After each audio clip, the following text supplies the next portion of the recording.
Police probing death of infant. The St. Anne police are investigating the death of an infant. Reporters understand that the 1-year-old girl was found unresponsive in a bath at home in Golden Grove, St. Anne. She was taken to hospital where she was pronounced dead. The incident occurred around 8:30 a.m. on Monday. One resident told reporters that she is shaken up by the incident. "I always see the baby. She's a nice dark-skinned baby. I don't really know what happened, but it is sad," she stated. Man shot in attempted robbery of his car in Portmore. A man has been hospitalized after being shot during an attempted robbery of his motor vehicle in Nugget, Portmore, St. Catherine. It is reported that about 2:10, the 53-year-old construction worker was on Casino Lane when he was pounced upon by two hoodlums who attempted to rob him. He was shot and injured in the process. The injured man was assisted to the Spanish Town Hospital for treatment. An investigation is being undertaken by the Portmore police. Gun seized, multiple arrests during Operation Zero in Norwood, Zozo. A 9mm pistol, among other contrabands, were seized, and several individuals were taken into custody during a mass operation in the Norwood zone of Special Operations Zozo on Wednesday. Dubbed Operation Zero, the security forces indicated that this is geared towards having no murders within the two zones for the calendar year 2025. Yesterday morning, about 4 a.m., we launched Operation Zero. This is in relation to maintaining zero murders in the space of Norwood, stated Ground Commander of the Zones of Special Operations in Norwood, and Mount Salem St. James Deputy Superintendent of Police, Inzi McCarthy. "Last year we had a zero murder rate, and we intend to keep it that way for this year," he shared. McCarthy added that Mount Salem Zozo has one murder last year, but the aim is to have no homicides in that area, he stated.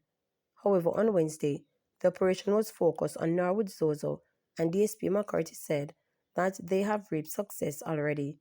During the operation, recovered one 9mm Glock pistol equipped with a clip, which modified the woman to fire automatically. No one was taken into custody. This was found in an abandoned building, along with some lead sheets that is used in lottery scamming. At a second location, recovered 9mm cartridges.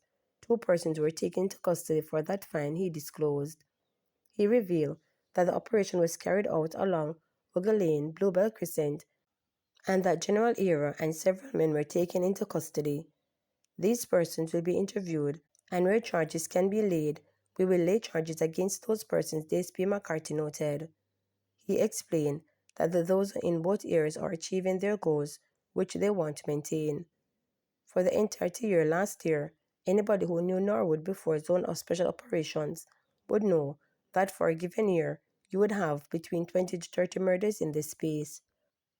Last year, we had 0 murders, and so it is a testament that the Zone of Special Operations is working, and the citizens are quite satisfied with the Zone of Special Operations, he continued. He said that residents are seeing the benefit and are willing to work with the security forces to change their communities.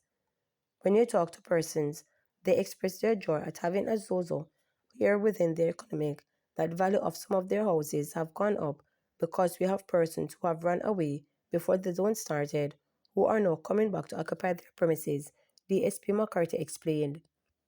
They are quite comfortable having the Zone of Special Operations here in Norwood. Right around the citizens are saying, it is our time now. We want to rid ourselves of these murders that used to happen, and we are getting there, he added.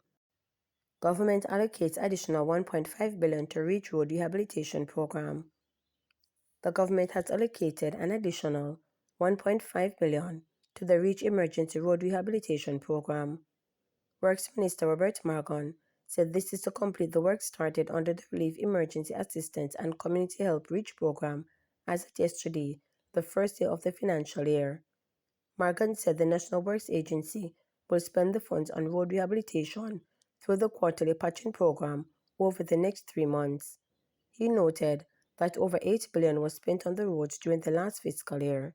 The Reach Road Repair Program and the $2 billion Reach Emergency Island-wide Main Road Patching Program actively address deteriorating road conditions caused by severe weather events, including Hurricane Beryl and Tropical Storm Raphael. The emergency patching program is 80% complete, while the broader $3 billion repair initiative is progressing steadily, with phase 1 of the constituency-based program from between September last year to December at 72% complete, and both phases, phase 1 and phase 2 of the constituency-based aspect, will be completed by June 2025. 2024, 2025, $8.785 billion has been spent on roads in Jamaica. This is the largest expenditure that has ever been spent on roads infrastructure in Jamaica.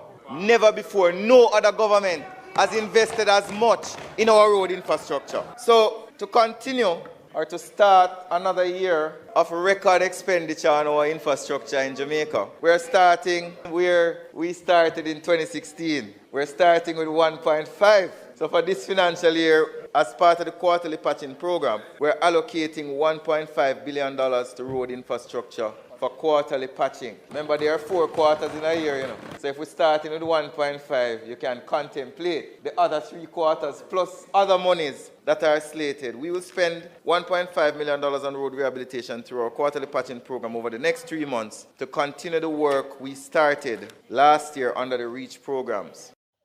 PNP Price reiterates accusations of water contamination in Kingston. Raymond Price, the People's National Party standard bearer in St. Catherine East Central, is describing the contamination level in the water being consumed in Kingston as a public health issue and an environmental and community crisis following a February 2025 KSAMC water report. The findings are deeply troubling and demand urgent attention. According to the report, the cuneiform positivity rate in Kingston urban distribution network exceeded acceptable standards, indicating the presence of harmful bacteria in the water being consumed by thousands, Price noted.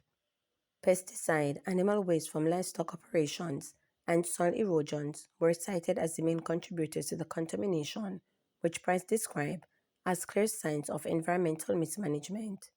The water that flows from the top should not be at risk to life, yet the government and the National Water Commission (NWC) have remained vague and evasive, offering technical language and no real accountability, he contended. However, the NWC has strongly rejected the allegations, stating that its water supply is continuously monitored and tested in accordance with Ministry of Health and Wellness MOHW guidelines and international standards set by the World Health Organization. Price questioned, where are the clear answers? Where is the public notification? Where is the urgency? What has been the duration of exposure, especially important with respect to our children and the elderly? The standard bearer, citing his experience as an environmental consultant, pointed to the long-term effect of water contamination on public health, on ecosystem, and on national productivity. Price is calling on the government to 1. Release full, disaggregated water supply data to the public, outline a comprehensive plan to address contamination of the source, and engage communities in transparent dialogue. Our people deserve clean water, they deserve answers, and they deserve leaders who will speak the truth and speak the truth consistently, he stressed. Bail application made for Mandeville licensed firearm holder just to decide on April 14. Patrick Thompson, the licensed firearm holder who is accused of killing 2 women and injuring 3 others in February, was further remanded when he made his 3rd court appearance in Manchester Parish Court on Wednesday. A bail application for Thompson was made by his attorneys, Peter Champney KC and Simone Campbell on Wednesday, after raw CCTV footage of February 23rd incident was made available Tuesday evening. Presiding Judge Monique Harrison remanded Thompson to return to court on April 14, when she is to give her decision on the bail application. Peter argued that the defense maintains its position that Thompson was attacked and provided a medical document and photograph showing chest injuries to his client following the incident. Peter also told the court that of 13 videos, the main clip, which is expected to show him the incident unfold, was not viewable. The senior attorney told the court that his client is a fit candidate for bail. However, the prosecution said Thompson was not fit for bail as the alleged circumstances surrounding the incident were outlined in court. Thompson, otherwise called Big T or Tomo, an engineer of Levy Lane in Manchester, is charged with 2 counts of murder, 2 counts of attempted murder, 2 counts of wounding with intent, 2 counts of assault occasioning actual bodily harm, 2 counts of assault at common law, 2 counts of possession of a firearm and ammunition with the intent to commit injury, and using a firearm to commit a felony following the incident on Levy Lane on Sunday, February 23rd. Those killed are 42-year-old Stacey Mulgrave of Barnstable District, Manchester, and 46-year-old Anne-Marie Hanson of Caledonian Road, also of Manchester.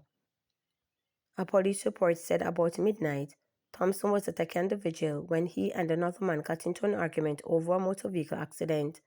The argument escalated, causing a crowd.